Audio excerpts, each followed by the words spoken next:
Hey guys, it's your girl Tally back again with another one. I just want to share just a quick gem with you all, quick revelation that I really just received today. And the thing is that, guys, do you know that men are very simple creatures? And it's usually, don't get offended, but it's usually us women who overcomplicate a lot. And when I say simple, I just mean that men are just, they're logical about things, about almost everything. And it's rare that you as a woman or anybody has to really guess anything, you know? It's us women who overcomplicate things a lot of the times, and we make things so emotional or come from such an emotional place that we lose the logic, the basic logic behind everything. When men, they really just mostly operate on that basic logic kind of frequency, and us women, we make it into so many other things that it's usually not. It's just not that way for them. And I believe that quality of a woman, it's like something that is innate to us. It's something that can be channeled to become something beautiful. Like we're multipliers. I think it's natural in us to multiply things, make things more beautiful. You know, you give us a house, we make it a home. You give us groceries, we give you dinner. You give us a seed, we give you kids. So we are natural multipliers, right? And we naturally, what is that word called? We naturally sprucing up things, amplify, I would say. We naturally amplify things. A lot of women have that gift where, you know, they just turn, they have interior decorating skills where they just turn things into just something more beautiful. So don't think that those qualities are bad qualities. They're not. We just need to be able to not challenge, but channel them into places where they're productive and successful. Like we can reach success in those areas. But the way we be channeling them, sometimes it's really, a lot of the time, it's really unsuccessful. It's unproductive. We be trying to, what the term is, beat a dead horse, or squeeze blood out of turnips. You know, there's so many different phrases for that, but what that actually means is like we focus that energy into places that have not yielded any results, or they're not going to yield any results. They never yield any results, or they stopped yielding results, and we're still trying to force it. And at the end of the day, we don't realize that, no, this is not it. So that's where that frustration comes from. A lot of the times we're in situations where we're trying to get something out of, where we don't realize our skill, that natural value, which is also value that God has given us to amplify things, to bring things up to another level. This is not for us to try to give life.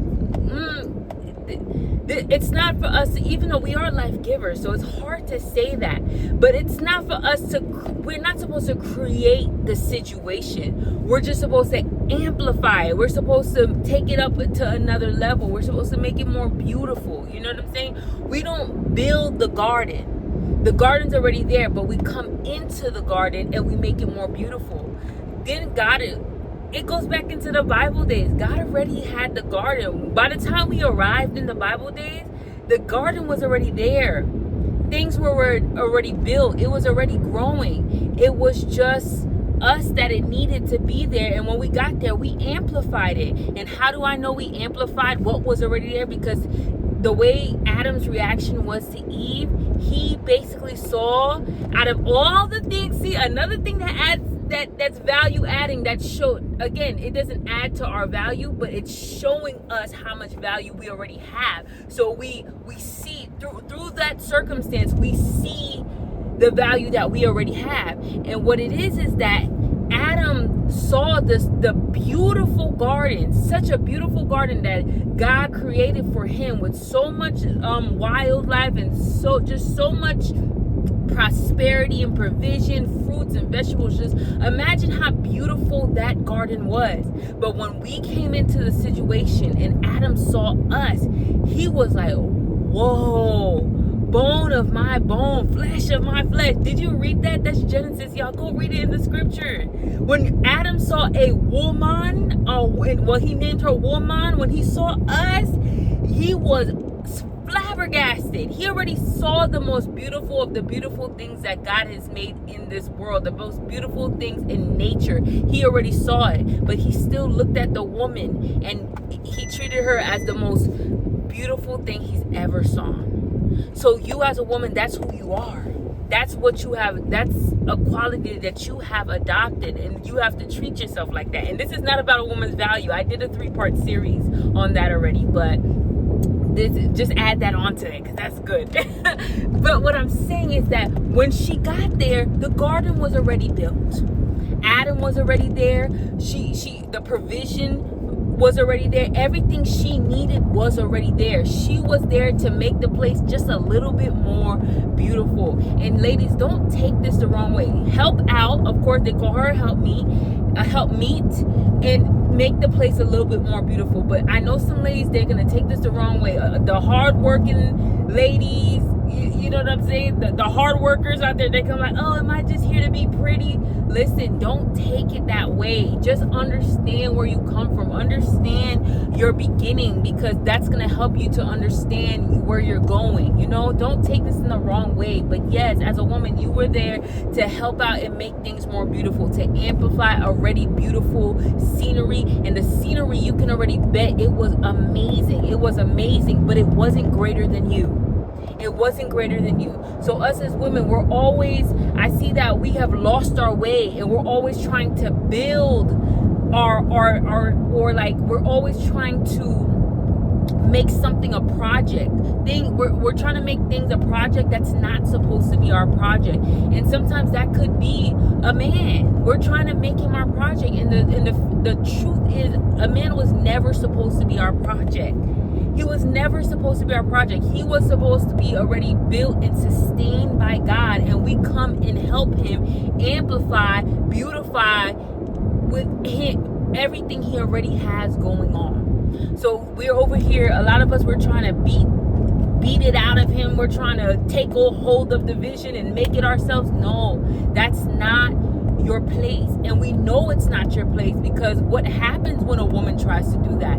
She ends up never getting a return on her investment. She always feeling depleted, always feeling used, always less happier than she ever was, losing herself in the process, giving so much of herself that she loses who she is, and just loses herself physically, mentally, spiritually, because she was with the wrong person. She was trying to build the wrong thing with the wrong person, or even build the person. So I said all of that to say, ladies, men are simple, and we like to go in our heads and be like, what did he mean when he did this? What did he mean when he said this? And I'm telling you, I'm pleading with you that we have to get to the point, and this is going to save you, this is going to protect you, this is going to help you maintain your boundaries, your standards, and help you to continue to love yourself first and foremost, you know, before you try to make anything work with anybody else.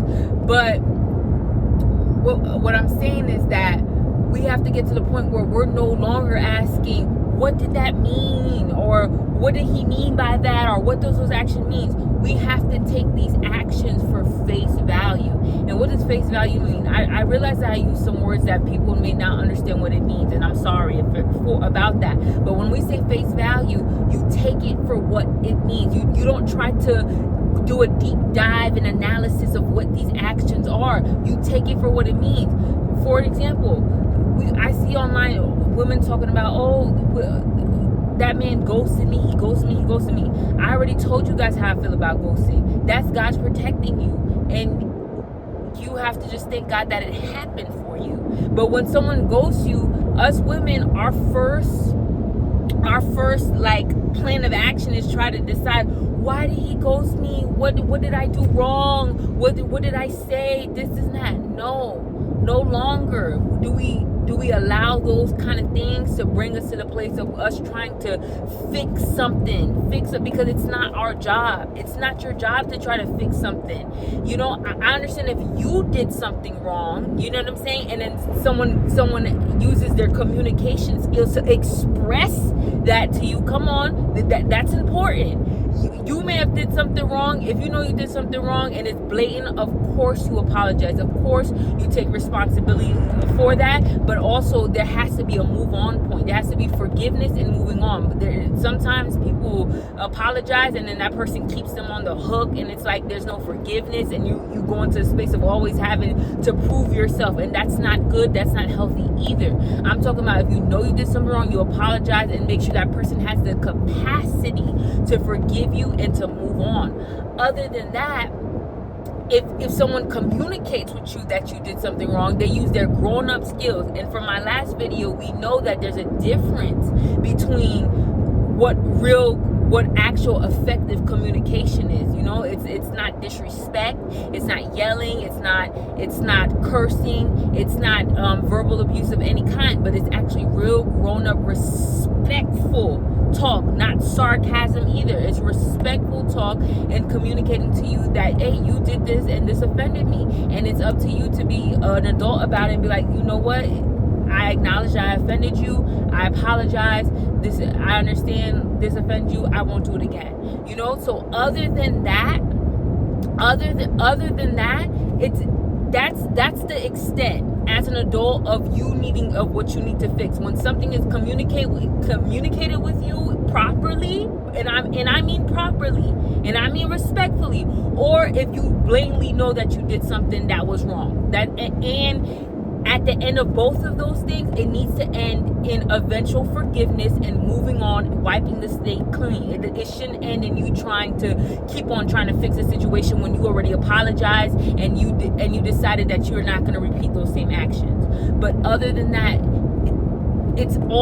if it gets there where you're trying to still prove yourself after you apologize and you move on, again, that gets to the point that it's not our job to be fixing those type of things. As long as you handled your own as a woman and you apologize like an adult, it's not on us to be fixing those things. It's not on us to set up the barrier and cultivate the garden. Like we help cultivate the garden, but it's not on us to hammer down the wood, make sure it stays in place. All of that is not on a woman's plate. That's not what the woman brings to the table. And like I was saying, back to the point of ghosting. Like, if someone ghosts you, it's not your job to go figure out, oh, why do you, maybe because of this, maybe because of that. If that person didn't have the common decency to communicate with you and be like, oh, this is the reason why, that means what you did is obviously something that's unfixable to that person. And you can't even if you think it's little or you think you know what it is, you can't make somebody who sees something unfixable, you can't make them fix it. Even if it's little to you, let's say you know what it is, even if it's little to you, if they see it as unfixable and that's a reason for them not to speak with you ever again, then you have to let it be what it is.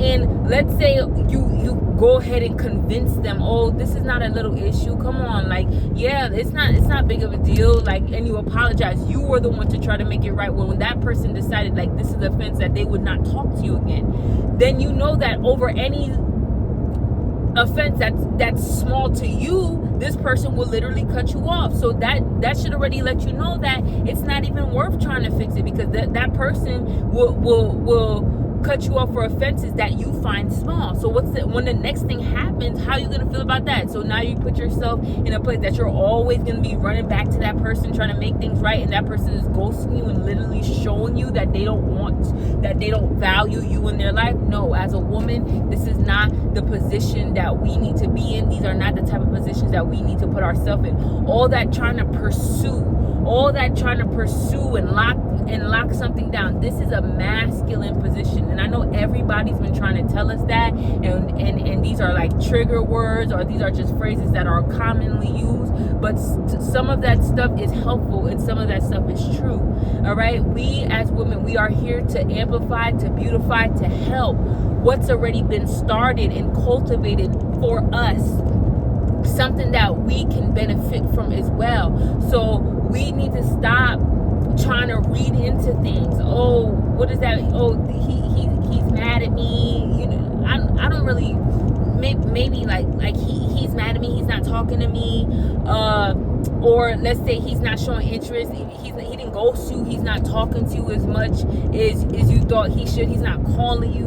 Okay, the date you guys went out on a date, and he has yet to make another date. It's been 2 weeks. He took my number. He didn't call me. All of those things that lead to you feeling unsure of your place. Just everything. I didn't mention everything that I could mention, but everything that makes you feel unsure of your place in someone else's life or in a man's life.